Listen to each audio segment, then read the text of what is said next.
Why is it so difficult to become more efficient, and why is it so complex for a business to business company to go online? Because many people in the professional, but also in your personal life, have also that B2C perspective. So I'm sure that's a question you get all the time. In B2B, I always say everything is different. For every customer, it can be a different price, different payment option or on account, different logistics options, different assortment. So everything differs. Use the running shoe example. So I always say, imagine you and I would be ordering both the same pair of running shoes.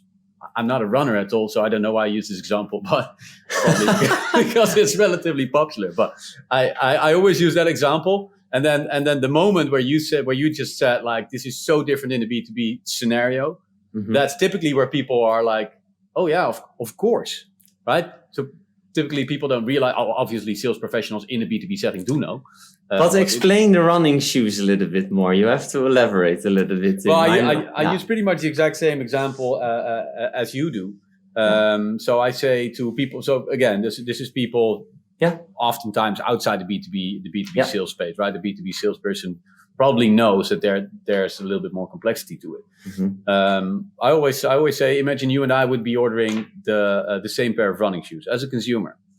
Right, we may have different sizes, but still we would have all the stock levels, or at least insight in which sizes are in stock and which are not in stock. I could have same day delivery. You could have same day delivery. I could have delivery at my home or at my work address, or you would have that same option. If I would want to check out using my credit card or whatever other means I have, a debit card or wherever in the world you are, what's the usual way to check out?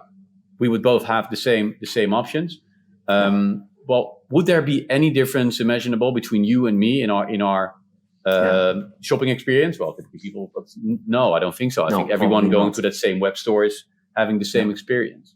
First, on this complexity side, how is this then managed? Maybe without e-commerce, but how is this complex world that we're describing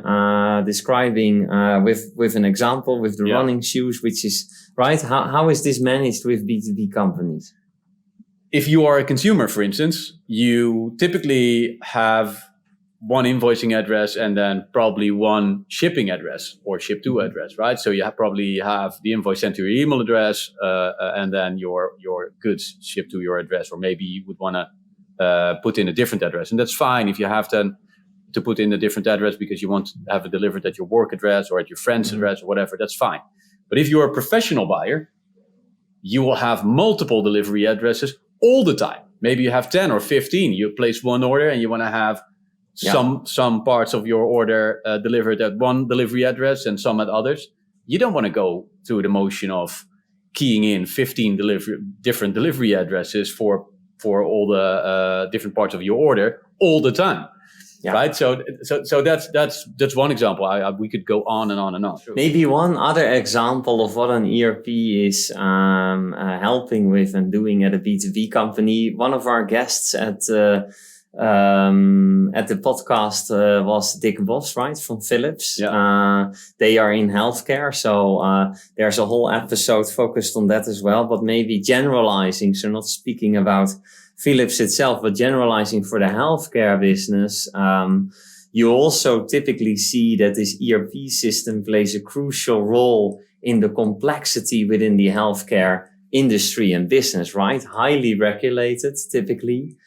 So for example, in serving a lot of customers, a lot of different customers, really crucial for these healthcare companies that they, take into account the regulations that are there. And that sometimes mean they can only sell a certain product to a certain customer or a certain group of customers. Can you give, I'm sure Dick mentioned some examples as well, but maybe it's good to, if you say different customers, to kind of, to elaborate a little bit, what kind of customers could a healthcare company potentially have? Yeah, good question. So that can be hospitals, of course, is maybe very obvious. It can be wholesale companies that provide their products and services to healthcare and end users of in the healthcare sector. It can be independent pharmaceutical businesses, right? So really smaller businesses that directly order from them. Maybe you have additions. I think it's quite you have these purchasing companies that do the purchasing in healthcare for a group of healthcare providers. So you have, and then talking about maybe not types of customers, but also these regulations come into play when it comes to, for example, regional borders. So sometimes these regulations come into play. You can only sell this in the UK and not outside of the UK. Because of the regulations that are there. So, coming back to the example, the highly complex environment, very critical that this goes well. And the ERP plays a key system in making sure that in the database and the logics of that system, that this is exactly stored and managed. And that, for example, an order is put in, that it can maybe not put in for this customer if it's not possible to sell to that customer, right? The majority of e-commerce platforms out there is what we call mainstream e-commerce platforms, which are designed to create a great experience and all, nothing wrong with that, but are not necessarily designed to manage that complexity. The question also is, do you want your e-commerce platform to manage that complexity at all? Because it's already managed. It's already managed in that ERP that we just mentioned. But we also concluded in one of our previous talks around adoption that you have to be able to provide your customers, as a B2B company, to provide your customers with that personalized experience, right? They have to have their pricing and their product assortment, well, following also the examples you just gave.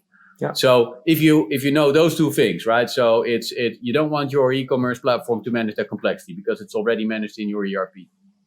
And at the same time, you also know that the majority of ERP platforms are mainstream, which means that they're not designed to manage complexity, but also not designed to work with a platform, with an ERP that manages that complexity. That's where it gets difficult. Right. And that's exactly what Sana Commerce solves, right? So again, back to that party talk. If people are, so what are you doing? Well, that's what we help companies solve. We help to overcome them, that kind of complexity, and that makes them more efficient. Yeah. But why is it then so complex to, I don't know, we talked about some examples, right? So maybe in healthcare with this assortment, the e-commerce solutions out there, can you not just set up the assortment in the e-commerce platform and then set these rules for these customers? Say, okay, I can only sell this in the UK because of the regulation. So what's suddenly, why is there a problem? Again, you also mentioned in B2C e-commerce, there's complexity in different ways. This can also be managed in e-commerce platforms on the consumer side. So what's the problem? Yeah. So the answer to your first question, yes, you sure can. You can set up product sets and product assortments in mainstream commerce platforms. That's not a problem at all. The thing is that, and anyone, so even if you don't know much about master data management, everyone will understand that if you have whatever data you have, but if that data has to be always accurate and always reliable, then the best way to go about that is to have one single source of truth. So one place, one version of that data, right? Because if you have two versions of two places where you store this data, then potentially you get two versions of the truth. Then the question is, what's the truth, right? So that's where it becomes difficult then. So if you have, even though your e-commerce platform may be very capable of creating segments or maybe even managing your pricing logic inside your e-commerce platform or whatever other logic you have, if it's living there and in your ERP, where it will have to remain to be living because your customers will not overnight stop calling your sales team, or will not overnight stop emailing, or maybe most of our customers as well just want to provide their customers with an omni-channel strategy. So we'll allow them to use email as well as web store, as well as phone, right? So just whatever serves them best. So we'll have to remain to be managed in ERP. Well, the best way to then get to that data is to integrate with the ERP, not replicate it, not create a second version of the truth, but just fetch it from right where it lives inside the ERP. And that's a very difficult thing to do. Won't get into all the technicalities. If people are interested, I recommend listening to Arno Ham's podcast, B2B E-commerce Integrated, right? That's way too much technical depth for our podcast, but that's a very difficult thing to do.